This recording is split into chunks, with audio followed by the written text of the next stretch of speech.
Hi there, my name is Dr. Lindsay Iben. I'm here today. I'm going to give you some tips and tricks on the WTAMU Bandcamp Audition Music 2020 for middle school.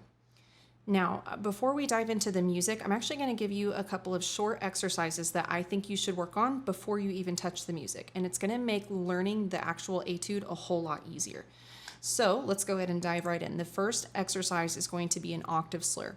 So when you're playing the flute, it is so important that you do some kind of a tone or flexibility exercise. And this exercise actually deals with both of those issues. And what I mean by flexibility is being able to change the direction of your air smoothly. So hopefully you've talked in your own band holes at home about how you have to change the direction of your air as you play. In other words, as you play a low note, like this first note, the low E, the direction of your air is going to be lower. So what I'm going to do is I'm going to angle my air at a 45-degree angle, about that. And when I'm holding my flute, you can think about angling the air down towards your elbow. And as you play higher, so as I slur up to this note, I'm not going to tongue the second E. As I slur up to that note, I'm going to slowly but smoothly push my bottom lip forward to put the air more across the hole. So this is actually a really important fundamental to be able to do on flute. So that's why I wanted to share that with you today. I think the best way to practice this exercise is to turn on your metronome at quarter note equals 80. So I'll go ahead and turn that on and you can play along with me. I also strongly suggest to practice this with a tuner so that you can see if you are staying close on pitch. Okay, so I'm turning my metronome. Again, this is 80. And you can go ahead and play along with me.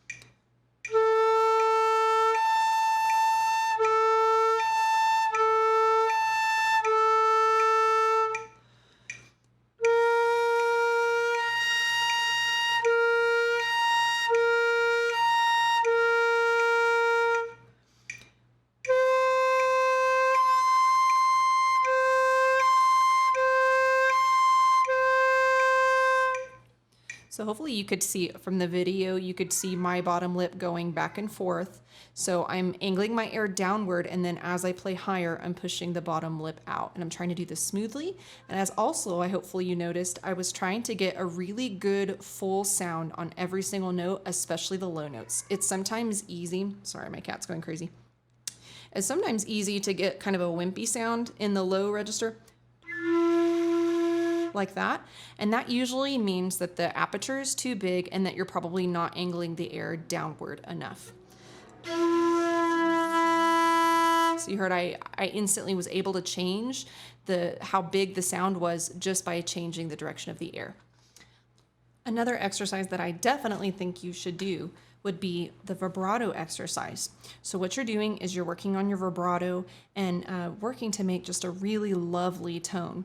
So if you've already kind of glanced at your Bandcamp music, you've noticed that the theme and the first two variations are a little bit slower. And so if you're able to do vibrato and do it with a really beautiful sound, it actually does make a difference. And that's going to put you ahead of somebody who isn't able to do vibrato. So vibrato is another fundamental that's very important that you continue to work on, even as you become a more advanced player. I actually still have my high school students and even my college students work on a vibrato exercise every day, so they're continuing to develop their skills with vibrato. So it's something that you should be working on all the time. If you noticed, I have two different keys here. I have E flat major and I also have F major. And the reason is because those are the two key signatures that you're going to be dealing with in your etude. So I thought it would be good to practice this exercise and to practice your key signatures. So you're practicing multiple things at once, which is really a good thing if you can try to do that with some of your exercises. You should practice this at multiple tempos. I would strongly suggest you practice between 60 and by the time you get to 100, that's about when the vibrato is ready to use. And so practice varying tempos. And so maybe one day you practice them at 60, maybe you practice E flat at 60, F at 80, or whatever. So just be sure you're practicing them at varying tempos. Now, you're wanting to be sure that you stay relaxed, that the jaw feels relaxed. So right here, you don't want to feel any tension when you play. The jaw should be in a downward hanging, relaxed position. The tongue should be low in your mouth, and the back of the throat should feel open and relaxed.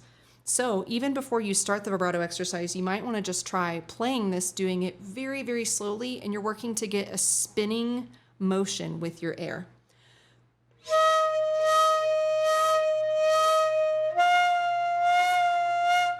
And you're going to hear the pitch change slightly whenever you do this, and that's okay. You're going to try to keep the pitch to where it's going slightly above and slightly below. And you don't want the pitch to change a whole lot, but it is going to change slightly. But again, you want to stay very relaxed, and you're pushing the air, and you're doing it in this kind of spinning motion. Now, when you're ready to do the exercise, again, it's good to start at about 60. And I suggest that you put your metronome, if you're able to, on a subdivision with a triplet. So it sounds like this. Okay, so this is my first exercise, or my first tempo is at 60.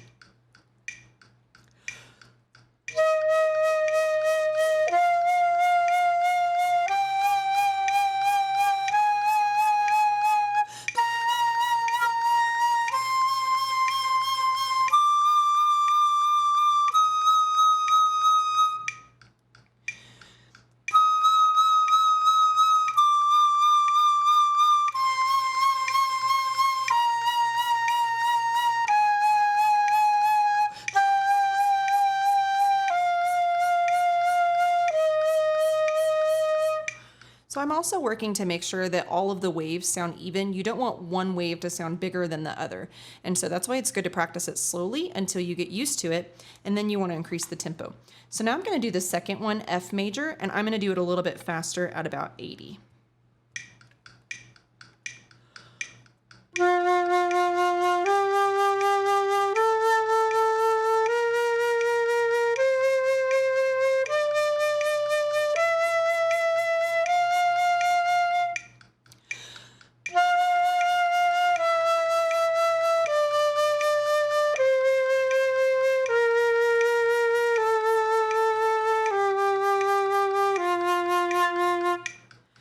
Two more things that I want to note. If you think back to that octave slur flexibility exercise that we just did, we're starting in a higher note on this line, for example, but then as I slowly move down, I'm slowly angling my air downward so that I get a really big full sound. So if you noticed, I tried to get a really big sound as I got lower and lower. So don't let the tone get weaker as you get lower, okay? I'm gonna do this once more. I'll go back to E flat, and I'm gonna do it now at 100. So this should be about your max tempo, and this is about when the vibrato is ready to use in music.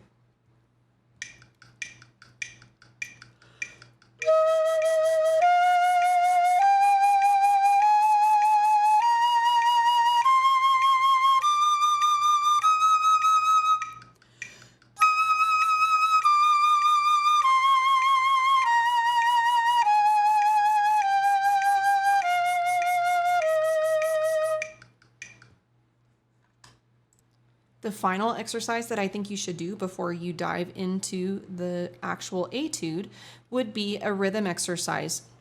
If you notice later on around variation 3, variation 4, and 5, there are all these different 16th note patterns. And so you want to be sure that you're really comfortable with those before you even try to dive into that. And the reason is because if you're having to learn notes and learn the rhythm at the same time, that's a lot to learn at once. So I would focus on just the rhythm, and you notice we're not even changing notes really.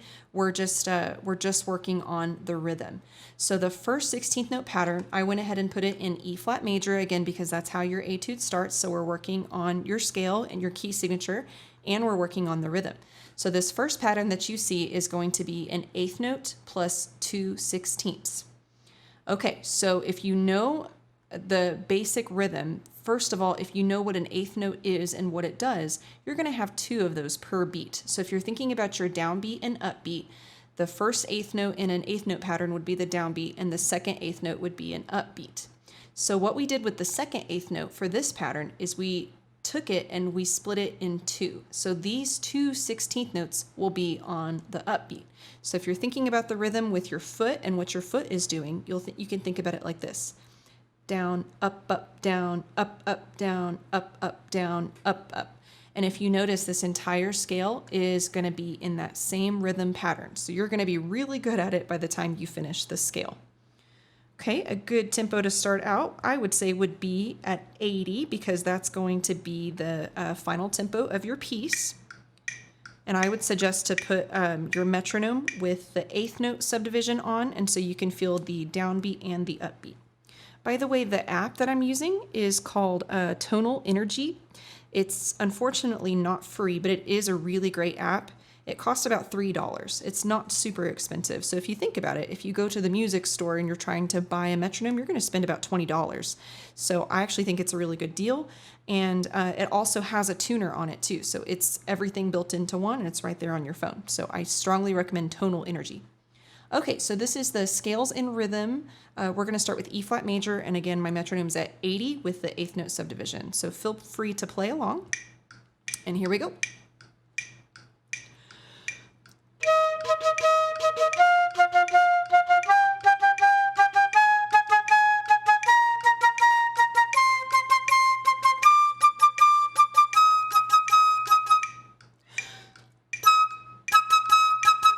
So right here on the second line, I forgot that I changed the rhythm for the second line.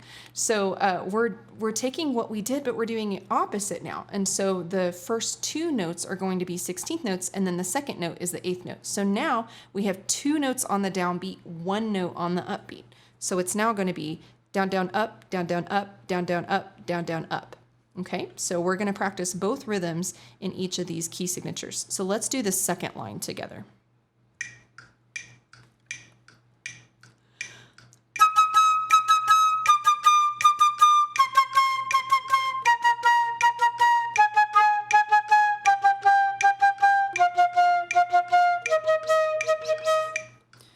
All right, let me mention one more thing about the key signature. So in the key of E flat, be sure that you remember B flat, E flat, A flat. So this note right here is not going to be A natural. It's going to be A flat because of the key signature. And then once we go to F major, we lose A and E flat. We only have B flat. So now we have A natural and E natural. So that's one of the reasons, again, that I did this key signature change, so that you're getting used to making that change, because that's exactly what you have to do in your etude. Okay, this is going to do the same thing. The first line will be down, up, down, down, up, and the second line is down, down, up, down, down, up. There are times in your etude where you have to do both of these rhythms in the same measure, and so that's why it's so important to be able to do these really well. So let's do the one in F major, and we can do this together. Again, I'm still at quarter note equals 80 with the eighth note subdivision.